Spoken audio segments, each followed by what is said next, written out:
नमस्कार साथियों, मैं हूं आपके साथ चेतन पाठक और आप देख रहे हैं एनएमएफ न्यूज। मेरे साथ मौजूद हैं बेहद खास मेहमान, शिक्षाविद, लेखक और विदेश मामलों के जानकार निपुण जी। बात बांग्लादेश को लेकर ही।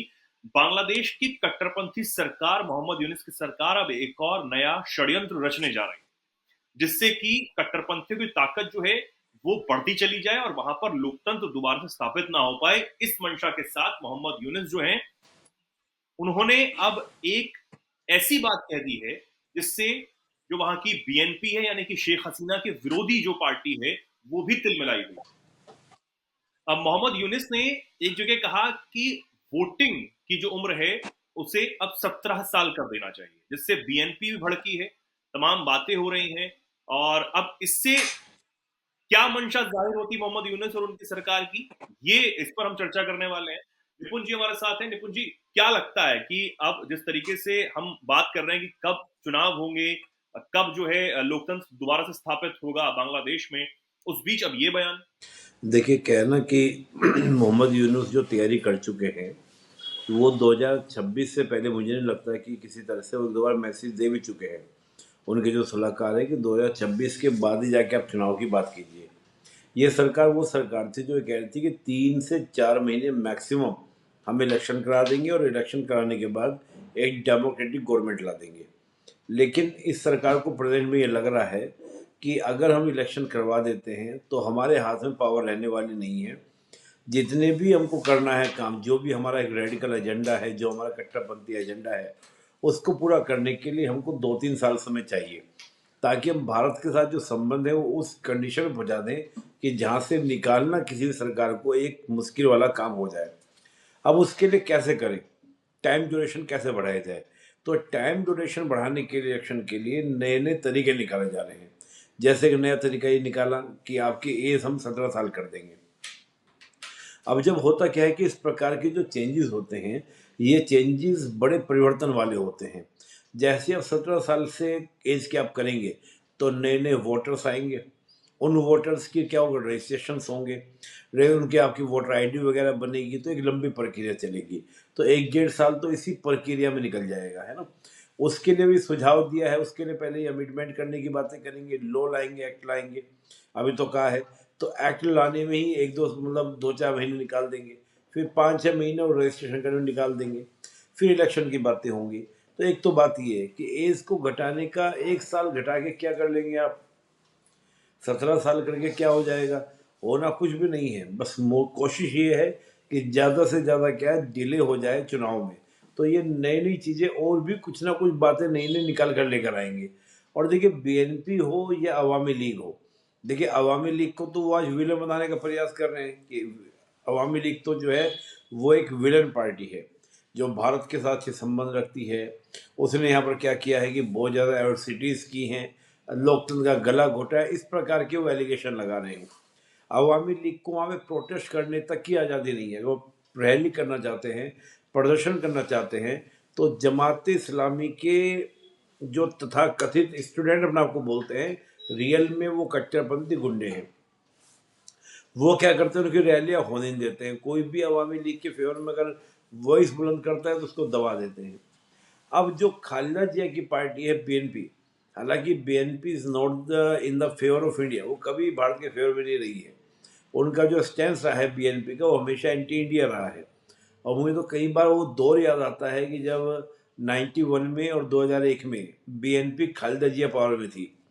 अक्सर ये सुनने को मिलता था चेतन जी कि हमारे सैनिकों को, एक बार मुझे घटना याद आती है 2001 की, कि 2001 में क्या हुआ था कि हमारे 16 सैनिकों को, इनके फोर्स के लोग आए बांग्लादेश के, और हमारे 16 सैनिकों को अगवा किया। उनको कई दिन तक उनको पर एट्रोसिटीज़ किए, उनके पर अत्याचार किए, और बाद में उनको मार के उनकी लाश जो है भेज दी गई। तो इस तरह का जो दौर बीएनपी के दौर में भी रहा। लेकिन बीएनपी को क्या लग रहा है कि जिस जमात इस्लामी को उंगली पकड़कर हम सत्ता में लेकर आए थे, ये वही बीएनपी है जिसने जमात इस्लामी के कई लोगों को मिनिस्टर बनाया था अपनी सरकार के अंदर। आज वही जमात इस्लामी जो है, ना तो बीएनपी को चाहती है पावर में आए, अवामी लीग तो दूर की दूर बात है।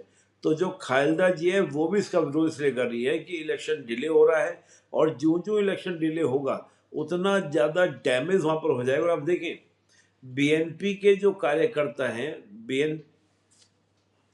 बीएनपी, लेकिन क्या एक सवाल, क्या मोहम्मद यूनुस के हाथ में और उनकी जो इस वक्त कट्टरपंथी सरकार है, उनके हाथ में अभी इतनी पावर है कि वो ये चेंज कर सके? मेरा सवाल ये कि मोहम्मद यूनिस की जो वहां पर अभी सरकार है, अंतरिम सरकार जो है, क्या उनके पास इतने राइट्स, इतने पावर हैं कि वो इस चीज को चेंज कर सके, इसमें बदलाव कर सके? पावर की बात तो तब होती है ना कि जैसे पावर से ही वो क्या आए हो आपके, भाई वो लीगल तरीके से आए हो, तमाम तरीके से। आज तो पूरी पावर उनके पास में है, वो जैसे चाह रहे हैं, जो चाह रहे हैं, चेंज कर रहे हैं। ठीक है ना। देखिए, डेमोक्रेटिक सेटअप तो वहाँ पे है ही नहीं। वो भाई, आप अवामी लीग वहाँ पावर में नहीं है, अवामी लीग को आपने साइड में कर दिया। आप तो केवल क्या करेंगे, एक ऑडियंस की तरफ से पास कर देंगे कि हमने नया लॉ ला दिया, नया कानून ला दिया। बात तो ये है कि भाई आपका पार्लियामेंट में कोई मैटर जाए, वहाँ से पास हो, तो पार्लियामेंट है कहाँ वहाँ पर। भाई जो रूलिंग पार्टी है उसको तो आपने कह दिया कि गलत तरीके से चुनी गई है। अब वहाँ पे दूसरे कौन है, आपका बीएनपी के लोग हैं जो चुनकर थोड़े बहुत आए हुए हैं, थोड़े बहुत जमात इस्लामी के हैं। तो आपका अवामी लीग को तो आप बैठने नहीं दे रहे हो, बीएनपी आपका फेवर करेगी नहीं। और दोनों को मिलाकर भी अगर हम देखें तो उतनी मेजोरिटी नहीं है। मेजोरिटी जिसके पास थी उसको तो आपने देश से बाहर निकाल दिया। तो बात वो नहीं है कि वो जो चेंज करेंगे उसके लिए लीगल अथॉरिटी है या नहीं है। पार्लियामेंट का तो मुंह देखेंगे नहीं वो सिंपल क्या करेंगे, एक ऑर्डिनेंस लॉ पास करके उसको कह देंगे भाई और कोई है नहीं, हम्म, हमारी ही मेजोरिटी से पार्लियामेंट में पास हो जा रहा है। तो वो तो जो आप कह रहे हैं लीगल स्टेटस, गवर्नमेंट कौन सा लीगल स्टेटस वाली है। भाई आप डाकुओं हम्म, से अपेक्षा कर रहे हैं कि वो लीगल तरीके से लाए। रूल ऑफ लॉ है कहाँ पर, डेमोक्रेसी है कहाँ पर। भाई आप सोच, चुनी हुई सरकारों को आपने भगा दिया, खदेड़ दिया, वहां से निकाल दिया, तो फिर क्या है वहां पर। बिल्कुल। लेजिटिमेट गवर्नमेंट थोड़ी है, they don't have the legitimacy. वो सिर्फ ये लो पास कर देंगे, और ये वहाँ का पैटर्न रहा है चेतन जी। मैं देखूं बांग्लादेश को आप देखेंगे तो ये पैटर्न है, वहाँ पे कूप हुए कई बार। भारत पर भी कोई असर पड़ सकता है अगर अगर ये सोच मोहम्मद यूनिस के जहन में आ रही है, तो हो सकता है कि आने वाले दिनों पर इस पर वो काम भी करना शुरू करें। भारत पर कोई असर? नहीं नहीं होगा। आप कह रहे हैं कि जहन में नहीं आ रही है, वो करेंगे। करने से पहले उन्होंने ऐसे बोल दिया, ठीक है, वो करेंगे जरूर, इसमें कोई बात ही नहीं है। उनको तो इलेक्शन को डिले करना है, जितना डिले हो उनके लिए फायदा है। देखो, यूनुस एक ऐसे व्यक्ति हैं, वो तो सामने का चेहरा है, बैक में तो उनके जमात इस्लामी है, या सेना में जो रेडिकल। तो क्या क्या ये क्या ये 20 जनवरी से पहले करने की बात की जा रही है? देखिए, 20 जनवरी से पहले भी देखो, अब ये बड़ा इंटरेस्टिंग बात है। अब 20 जनवरी से पहले कैसे करें।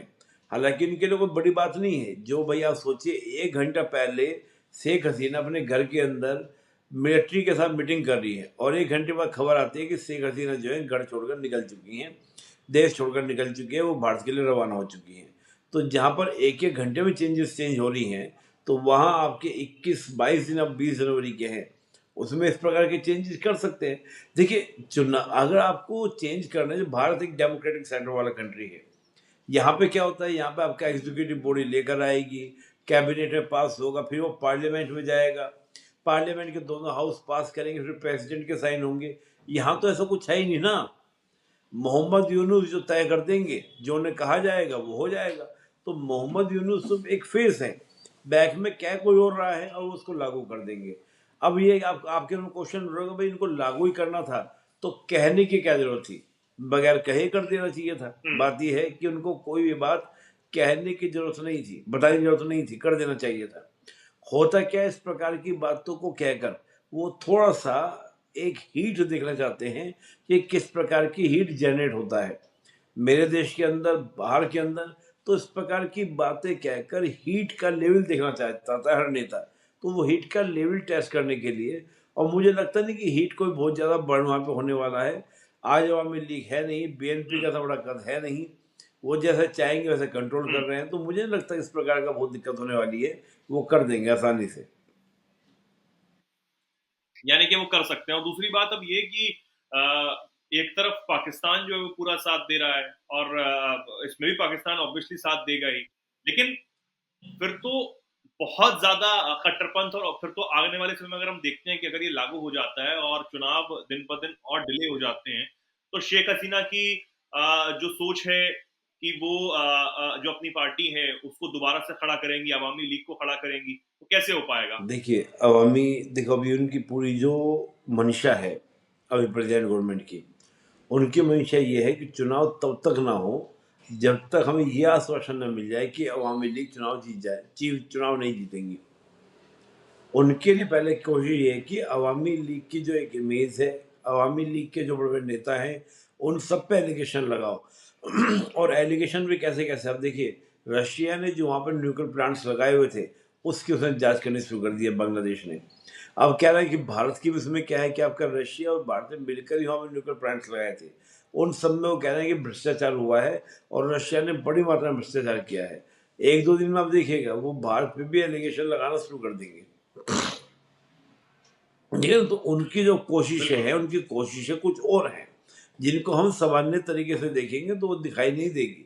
उनकी कोशिश इतनी है कि संबंधों को इतना डैमेज कर दो कि आने वाले कई सालों में क्या उसको तुरपाई करने में हालत खराब हो जाए दोनों देशों की। तो जो ये पूरी प्रक्रिया चल रही है, पूरा प्रोसीजर चल रहा है, वो इसी के लिए चल रहा है कि हमको क्या करना है कि जो पूरा एक आपका जो एक पूरा जहाँ का सिनेरियो है, वो चेंज किया जाए, इंटरनल भी, एक्सटर्नल भी। तो बहुत सारे परिवर्तन उस सोच को लेके किए जा रहे हैं और मुझे लगता है कि डेफ़िनेटली करेंगे। बिल्कुल।